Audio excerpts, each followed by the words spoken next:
məqam. Birinci dərəcəli qohumları idi da bunlar da. Hə, burada birinci dərəcəli qohumlardır. Ümumiyyətlə, o biri qohumlarla da mütləq əlaqə olunmalıdır. Mən sizə başa salacağam necə.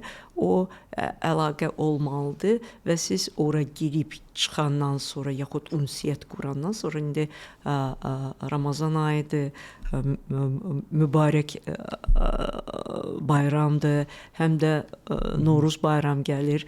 O Allah hamının qapısına mərhəmət, xoşbəxtlik, ruzi bərəkət gətirsin və ruzi bərəkəti gətirən yenə də Allahdır və burada kök bağları qırılmamalıdır. Niyə və nə kimi o kök bağları bərpa etmək olar, nə kimi energetik olaraq insan çökməyər, mən sizə bunu başa salacağam. Məsələn, bir balaca məqam sizə danışmaq istəyirəm. O yadınızdadır, bizdə çıxış olmuşdu və mən sizə izah eləmişdim Nizami Kinoteatrda ki, necə Allah Taala elə bir eyni situasiyaları rəqəmlərlə də bəli yaşadır. Yaşadır.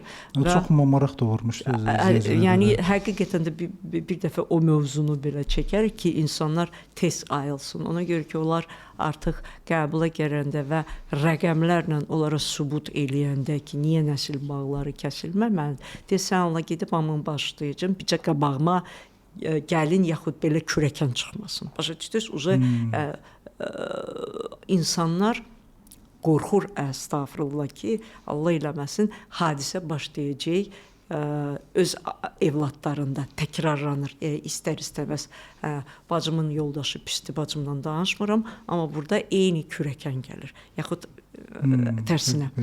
İndi, bax, orada mən nəyə gətirirəm? O, artıq belə insanlarla işləyəndə, bu rəqəmlərlə işləyəndə bir gün öz qohumlarımı evimə dəvət elədim. Qonaq olaraq hamımız yığılmışdıq. Hətta gəlinləri gəlib, ev doluydu adamla.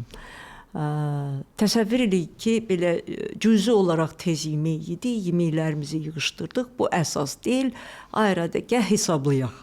Başladım hesablamağa. Təsəvvür edin, bəlkə 9-10 nəfər, yəni bu tək öz qohumlarım deyildi, tək əmim qızları deyildi, əmim qızlarının gəlinlərimi, yəni ki, burada gəliblər. Əmim qızı neçə idi? 3 dənə əmim qızı idi. Nəysə, gəlinləri idi, əmim oğlanların yoldaşları idi. Yəni 9-10 nəfər var idi. Və burada istər-istəməz başladım nəsli, ata, anasını hesablamağa ki, o başa düşsün ki, niyə bu onun başına gəlib, hansı hadisəni kimi bağışlamayıb, hansı halanı bağışlamayıb, Allah indi evladı ilə sınağa çəkir. Artıq onlar saat 12 idi, yola saldım, getdilər. Evdəkilər dedim, mama yoruldum. Bir məqam sizə deyim. Onda mən o kök söhbətin özüm içimdə yaşadım.